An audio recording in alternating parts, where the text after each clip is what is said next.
नमस्कार. मी आज आजचे जे मुलं मुली आहे त्यांना एक सांगू इच्छिते. कोणाचे असू ते, माझे असो कोणाचे असो. आपण आजच्या मुली शिकल्या सवारल्या, खूप चांगलं वाटतं. शिकून सवरून मोठ्या झाल्या, मुलं पण नोकरी पाणी करतात, स्वतःचे धंदे उद्योग बिझनेस करतात. खूप चांगलं वाटतं या गोष्टी. पण आजकाल एवढा अधिकार तर दिला आहे आईवडिलांना मुलांना. का तुमच्या मनानं तुम्ही पसंती करा. तुम्ही जोपर्यंत तुम्हाला मुलगा मुलगी एकमेकाला पसंत करत नाही तोपर्यंत लग्न करू नका. पहिले आमच्या काळात असं नव्हतं. आईबापानं बघितलं कसा तो नवरदेव असं, नवरदेवाला काही विचारायचा बी संबंध नव्हता. आईबापानं बघितलं कशी खानदानी कशी नाही आणि कसे लोक आहे, चांगले लोक आहे.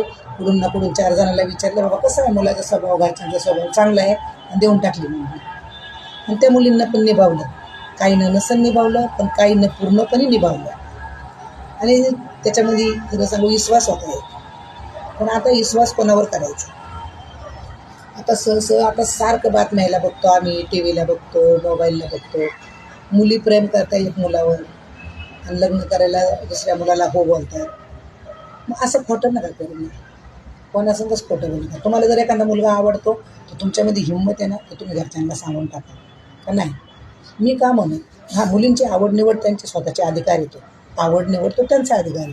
पण मग तुम्ही आईबापाला घाबरू नका ना, कारण की प्रेम करताना तुम्ही घाबरत नाही. बरोबर. मग आईबापानं मागणं आणल्यावरच कशाला घाबरत्या? दुसऱ्याच्या मुलाला हो बोलत्या. काही मुली तर फार लग्न करत्या, लग्न करीतपर्यंत सांगते नाही. लग्न झाल्यावर लग्न करत्या एका मुलासंग आणि भेटायचं पहिल्या बॉयफ्रेंडला. त्यापेक्षा खरंच आपण चांगल्या घरच्या मुली, त्या चांगल्या घरचे मुलं, कोणी मुलं का असाना, मुलांना पण कधीच लपवावं नाही. जे कोणी पसंत असेल सांगून टाकावं आईबापाला, का मला ही मुलगी पसंत आहे, मी याच्यासंग लग्न करेन. किंवा मुलीला जर एखादा मुलगा पसंत असेल, मला यासाठी मागणी बघू नका, मी माझ्या मनानं पसंत केलेलं आहे, तुम्ही त्याच्यासंग लग्न करायचं. कोणाच्या मुलाला फसवू नका किंवा कोणाच्या मुलीला फसवू नका. लग्न काही एक दिवसाचा खेळ नाही, तो आयुष्याचा खेळ आहे. 2 फॅमिल्या बरबाद होऊन जातात त्याच्यामध्ये.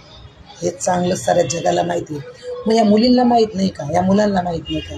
सरळपणे लग्नाला त्या साखरपुड्याला हा म्हणतात आणि नंतर मग त्या मुलाला त्रास करायचा. मला तर तुझ्यासंग लग्न करायचंच नव्हतं, मला तर दुसराच पसंत होता. अरे मग पहिलंच हा बोलायचं, पहिलंच बोलायचं का मला दुसरी व्यक्ती पसंत आहे, मी त्याच्यासंग लग्न करेन. आईबापाला मागणी बघायला लावूच नका. कारण की तुम्ही जे करता ते योग्य करता, कारण की तुम्हाला अधिकार येतो. तुमचं आयुष्याचं डिसिजन घ्यायचा तुम्हाला अधिकार आहे. आईबापाचं कर्तव्य एवढंच आहे का तुम्हाला कोण पसंत झाला मुलगा, लग्न लावून द्यायचं, एवढंच काम आहे. जबरदस्ती कोणीच करत नाही. आणि मग कशाला आईबापाला घाबरता आणि इकडं तिकडं एका मुलाला हा म्हणते आणि इकडे एका मुलासंग प्रेम करतात. कोणीच कोणाला फसू नका. कारण की कोणी कोणाच्या घरी बघायला जात नाही. जेव्हा आपण कोणी एखाद्या मुलीला मागणी घालायला जातो, तिच्या घरी आपण रोज बघायला जात नाही ना त्या मुलीला कोण आवडतं कोण नाही. त्या मुलीमध्ये एवढी हिंमत पाहिजे का मला एखादी व्यक्ती आवडती, मला मागणं बोलू नका. कोणताच नवरदेव घरापर्यंत जाणार नाही. आणि जी खरंच अशा 100तून 10 मुली तरी अशा आहेत का असं त्यांना काही कोणावर प्रेम नाही, काही नाही, त्या आईबापानं दिलेल्या घरी नांदतात. मग आईबापानं दिलेल्या घरी त्या राहतात. पण अशा मुली, हजारो मुली अशा झाल्यात आत्ता. कोण लग्न करून घेतं, नवऱ्याला फिरायला घेऊन जातं आणि ढकलून देतं. कोण लग्न करून घेतं, नवऱ्याला ड्रामात घालून मारतं. काय एखाद्याचे आयुष्य बरबाद करतात. आयुष्य एकदाच येतं ना जन्माला, आपण एकदाच येतो ना. मग त्यांना मुलांना पण जगू द्या, तुम्ही पण जागा ना. तुमच्या मनानं तुम्हाला कसं जगायचं तुम्ही जागा. तुमच्या मनानं तुम्हाला कसा मुलगा पाहिजे तुम्ही निवड आवड करा. कोणाच्या दबावाखाली हा म्हणू नका. तो का काही रुपया 2 रुपयाने आज सुट्टा केला आणि उद्या टाकून दिला, नाही ना. मग त्यापेक्षा मुलींना पण हात जोडून विनंती, कोणी मुली असो, सगळ्या मुली वाईट आहे असं मी म्हणत नाही. पण ज्या मुलींना स्वतःचा डिसिजन घ्यायचा अधिकार आहे, त्या मुलींना त्यांना कोणी आवडत असेल तर त्याने खरंच कोणाला म्हणू नका का मला, आईबापाला बोलू नका का माझ्यासाठी दुसरा मुलगा बघा. आईबापानं दुसरा बघायचा, येड्यासारखं भोळी माया राहते आईबापाची. आणि तुम्ही दुसऱ्याच मुलासंग प्रेम करायचं.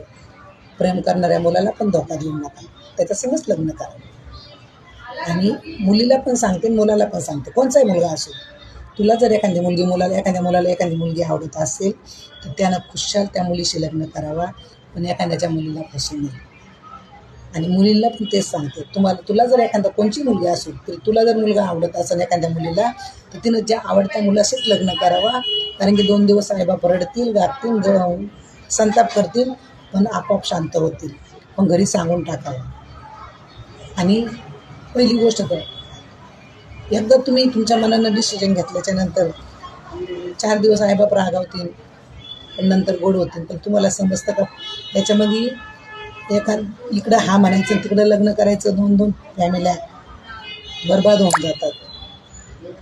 त्याच्यासाठी सांगते असं करू नका. मुलींना हात जोडून विनंती आहे का तुम्हाला जर कोणी आवडत असेल तर तुमच्या मनानं तुम्हाला डिसिजन घ्यायचा अधिकार आहे. तुम्ही तुमच्या ज्या मुलावर तुम्ही प्रेम करता त्याच मुलाशी लग्न करा. असं कुणाला बी हा म्हणू नका आणि फसवू नका. भरपूर मुली अशा आहे का फसवू राहिल्या आजकाल मुलांना. जर माझा व्हिडिओ आवडला तर लाईक करा, नाही आवडला तर नका लाईक करू, माझं काही म्हणणं नाही. आणि व्हिडिओ आवडायसाठी मी बनवला नाही, पण एक मी अशा घटना खूप बघू राहिले म्हणून मी हा व्हिडिओ बनवला. कोणाला राग नका येऊ देऊ, कोणाला वाईट वाटलं तर मी माफी मागते. पण असं कोणी कुणासंग करू नका.